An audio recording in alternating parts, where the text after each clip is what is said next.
El dominio cultural celta cubría la mayor parte de Europa central y del este. Eran los tiempos previos a la era cristiana. Se hablaban diversos dialectos celtas. El dialecto que se difundió en lo que es hoy Gran Bretaña recibe el nombre de britónico o británico. De allí proviene el término de Britania y la denominación de britanos para los hablantes celtas de la isla. Los años pasan, el poder celta declina y la futura Inglaterra es dominada por los romanos. La ocupación se centra en lo administrativo y comercial y mantiene escasa presencia de personal en la isla. En esta sociedad bajo mando romano, el latín era utilizado para el trato con las altas esferas y la clase dirigente, pero los celtas continuaban usando su propia lengua para las relaciones cotidianas y familiares. Así, ni el latín, ni la cultura, ni las costumbres romanas se implantaron, como sí lo han hecho en la Galia o en Hispania. Años después, a mediados del siglo V, se produce un hecho con significativas consecuencias históricas. Las primeras tribus germánicas llegan a la isla. Son estas tribus quienes llegarían a constituir los primeros ingleses como grupo étnico y lingüístico. Las primeras tribus que podríamos decir que invaden Inglaterra son los anglos, los jutos y los sajones, que vienen de la parte norte de Europa, concretamente de Francia y de Alemania y de la zona de Dinamarca, y llegan en sucesivas oleadas presionados por otros pueblos que vienen huyendo de los hunos que han salido de las estepas y se están adentrando cada vez más en el continente europeo. Los fundadores de la nación inglesa fueron los invasores germánicos de Gran Bretaña. Ellos implantaron sus dialectos tribales. De ellos y de su cultura surgen las variedades del inglés que hoy se habla en el mundo. Comparados con los romanos, con los pueblos que ya han sufrido una romanización, en principio se les considera bastante primitivos, no han sido convertidos al cristianismo, tienen todavía sus propios dioses, tienen sus propias leyes muy influidas por el hecho de ser tribus, son legislaciones, digamos, muy simples, que dan mucha importancia al grupo por encima del individuo, y muy basadas también en el tipo de vida que hacen estas tribus, que muchas veces es más bien ganadera que agrícola. Entonces, este conjunto de pueblos se va a instalar en Inglaterra, sobre todo en el sur y en la zona oriental. Cuando se alude al inglés antiguo o anglosajón, se hace referencia a la lengua germánica que se habló en Inglaterra desde el siglo V, en el que se instalan las tribus anglosajonas en la isla hasta el siglo XI. El inglés antiguo o anglosajón o el inglés antes de la conquista normanda, porque hay muchos nombres para definirlo, es una lengua de una enorme belleza, una enorme belleza. ¿Por qué es de una enorme belleza? Por la transparencia. ¿Qué quiero decir con la transparencia? Pues eran unos pueblos bárbaros cuando aprenden a escribir, pero tienen que empezar a expresar ideas abstractas en el momento que se cristianizan, no ideas solamente de la religión, sino de la cultura que trajeron los misioneros. Entonces hay necesidad de crear nuevos términos y sobre todo en una cultura, digamos, refinada, nombres abstractos. La influencia de los cristianos es decisiva para los dialectos de las tribus germánicas. Estos dialectos se ven obligados a reaccionar, a responder a nuevos desafíos lingüísticos, a nuevos conceptos hasta ese momento desconocidos. Surge el maravilloso momento en el que estos pueblos deben crear palabras que definan lo que hasta ese momento para ellos no existía. ¿Cómo se crean? Entonces, he de decir una cosa, que es un caso donde las matemáticas no funcionan, donde 1 más 1 no es 2, sino 1 más 1 da 1. ¿Qué quiero decir con esto? Se coge un término existente con otro término existente y entonces se da otro nuevo concepto, con lo cual 1 más 1 no es 2, sino 1 más 1 es 1. Un ejemplo, cuando tienen que expresar, por ejemplo, la idea de astronomía.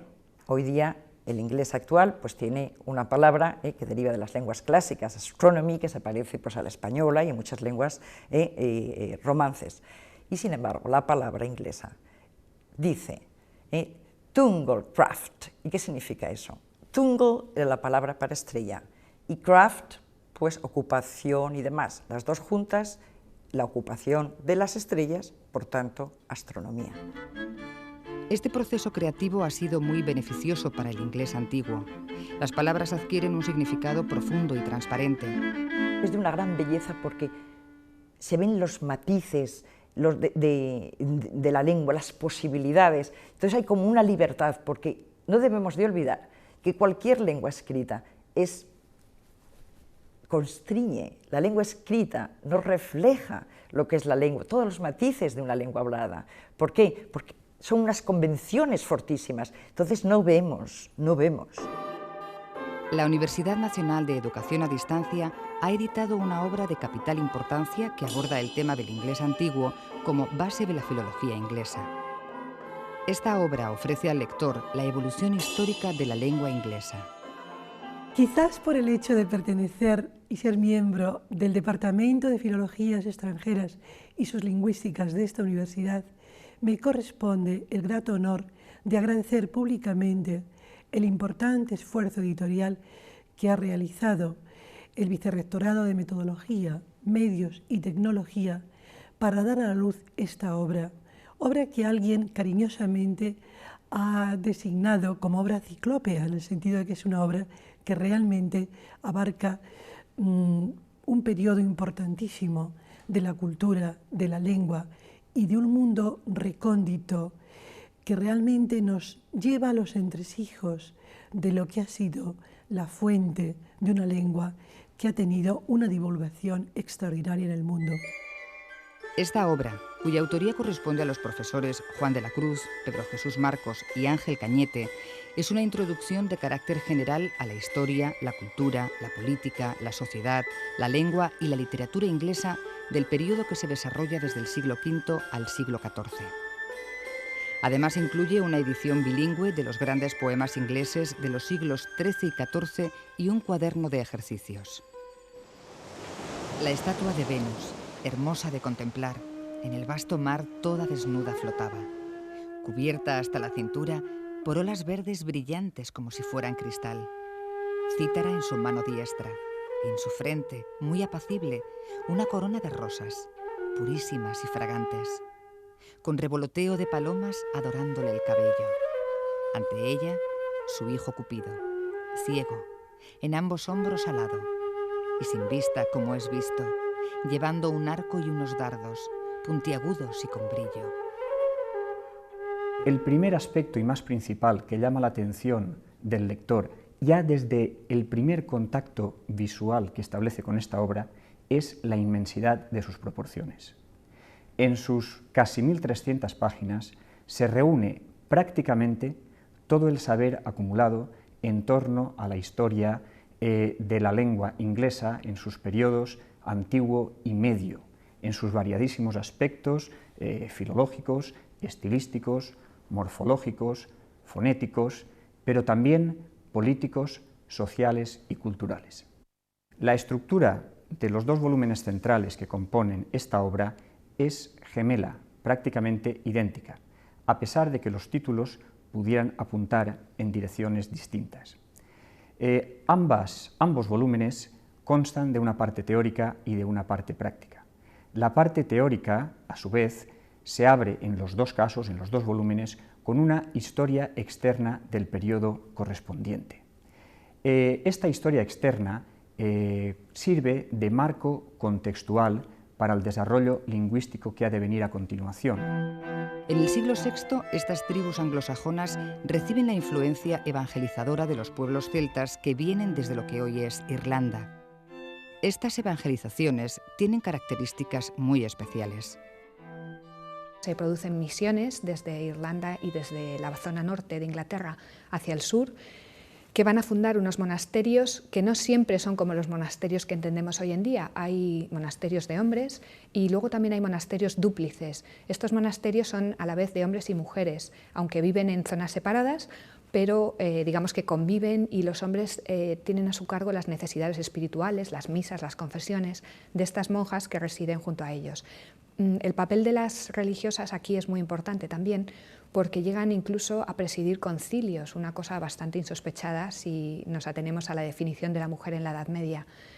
Es, por lo tanto, una época de esplendor. Se producen maravillosos manuscritos con miniaturas, grandes decoraciones, y estos manuscritos van a viajar también al continente. Y en la zona de Sajonia, en la zona alemana, van a fundar otros monasterios, estos monjes, donde también se va a llevar a cabo una importante producción de manuscritos. Todos estos manuscritos van a generar un movimiento de ideas, siempre en latín, pero que va a enriquecer muchísimo los contactos entre las Islas Británicas y la zona francesa y alemana.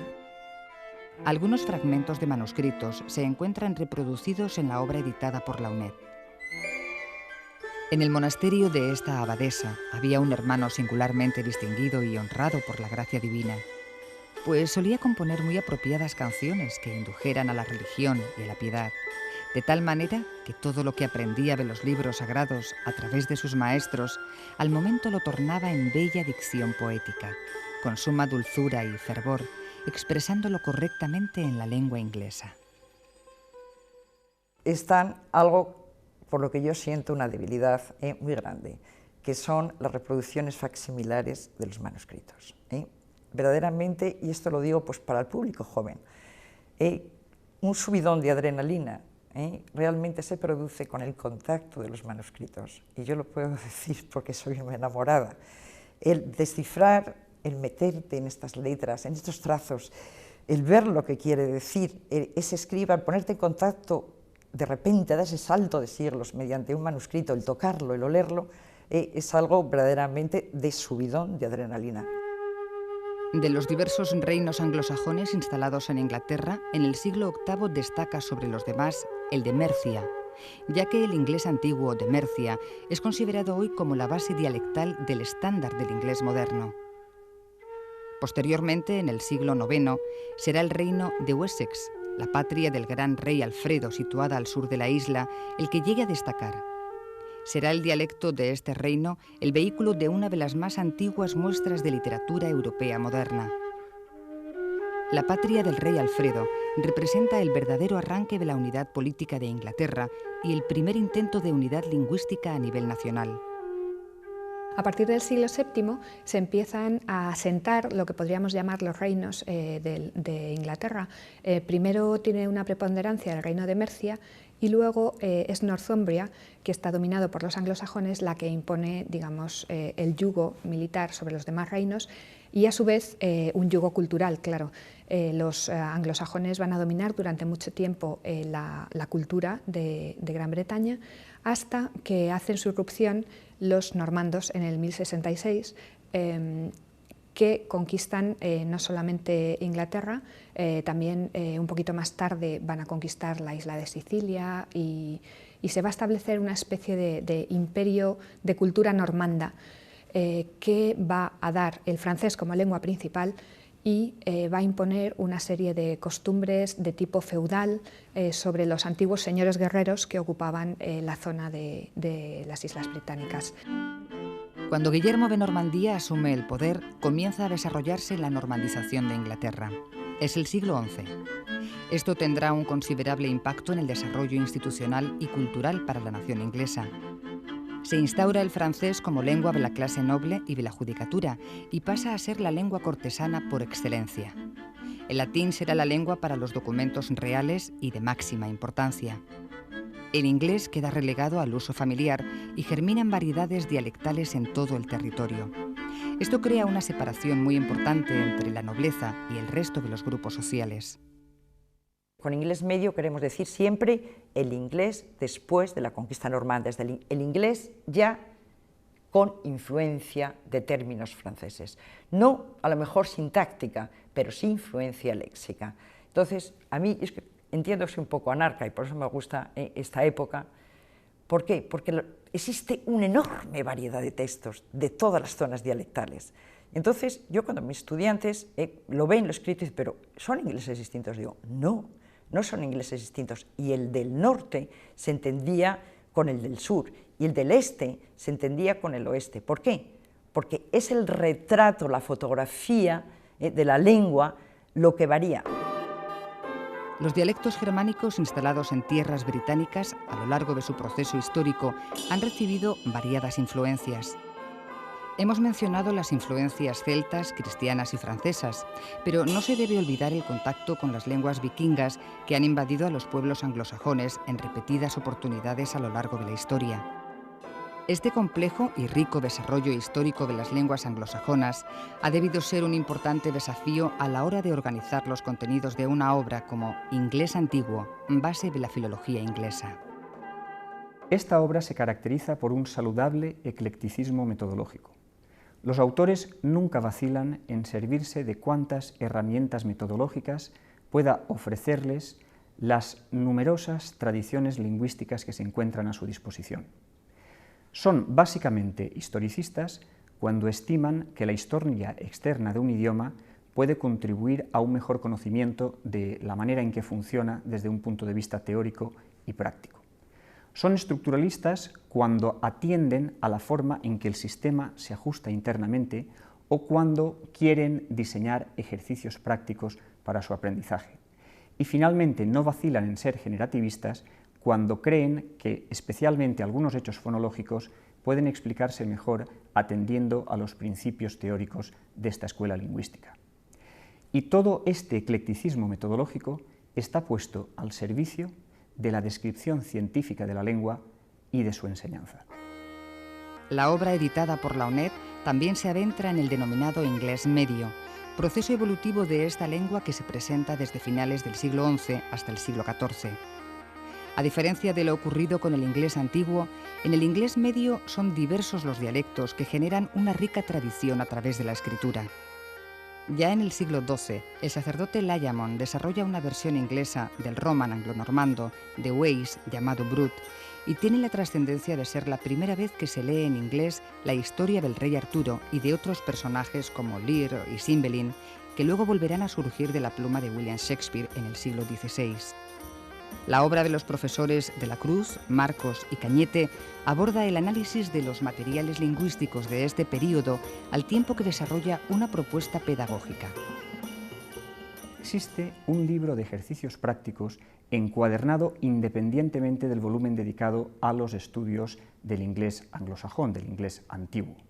La organización de estos ejercicios y el nombre de drills que les dan sus autores no deja de sorprendernos, porque estas técnicas de raigambre netamente estructuralista rara vez se aplican al aprendizaje de lenguas dotadas exclusivamente de valor filológico. Y resulta, por tanto, que es una novedad muy digna de mención. En el período del inglés medio, la relación entre la Iglesia y el rey se resiente. El enfrentamiento alcanza su pico de mayor tensión en el año 1170, con el asesinato del arzobispo y canciller Becket en las gradas del altar de Canterbury. Se produce el archifamosísimo asesinato de Becket en la catedral de Canterbury. Este hecho y este enfrentamiento no solo debilita extraordinariamente el poder de la monarquía, sobre todo cara afuera, porque en el momento en que un rey es excomulgado por un acto como este, que es la matanza de la cabeza de la Iglesia en el país, en el momento en que el rey es excomulgado, como digo, se cortan todos los lazos de los súbditos con él.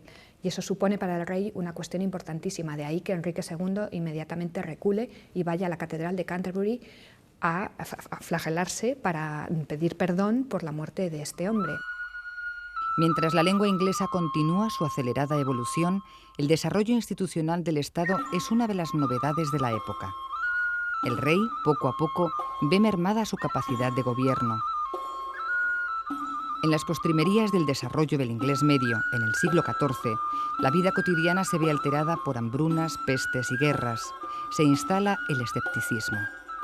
Sin embargo, este período es la apoteosis del inglés medio, e incluso de la literatura medieval en otras lenguas, como el italiano, ya que es el momento de esplendor de sus tres grandes gigantes, Dante, Petrarca y Boccaccio. Para Inglaterra, el siglo XIV es el siglo del despegue literario, marcado por un revival que se relaciona con los cuentos o romances caballerescos y con los grandes poemas religiosos. No faltará más, sea como gustéis. Besaré a vuestro placer, como a galán corresponde. Y más, no sea que os defraude, que insistir más no debéis. Acercarse a ella al punto, y en sus brazos lo toma, e inclinándose amorosa, con el buen hombre se besa. En cortesía, mutuamente, a Cristo ambos se ofrecen. Luego va ella hacia la puerta y, sin más, desaparece. Podremos aprender mucho de los autores que han escrito hace 600, 700 años, 1000 años. Entonces, hoy día para mí es como encontrar tesoro, encontrar con esos libros de que estamos hablando.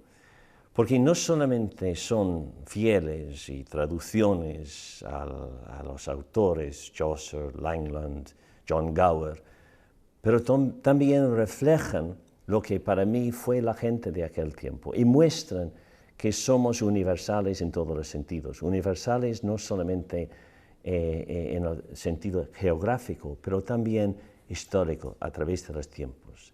Y hoy día necesitamos saber cómo pensaban la gente de aquel tiempo, cómo fueron la gente de aquel tiempo.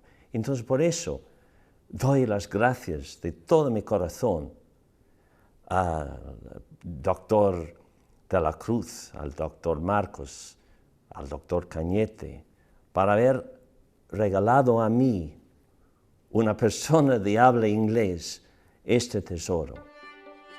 Así, la obra Inglés Antiguo, base de la filología inglesa, recorre la evolución histórico-cultural de esta lengua hasta llegar al gran momento de esplendor que experimenta en el siglo XIV. Una lengua que hoy se ha expandido por todo el planeta con una riqueza y una fuerza que nunca hubieran podido imaginar aquellas primeras tribus germánicas que invadieron las islas en el siglo V, transformándose en el primer eslabón de esta maravillosa cadena evolutiva.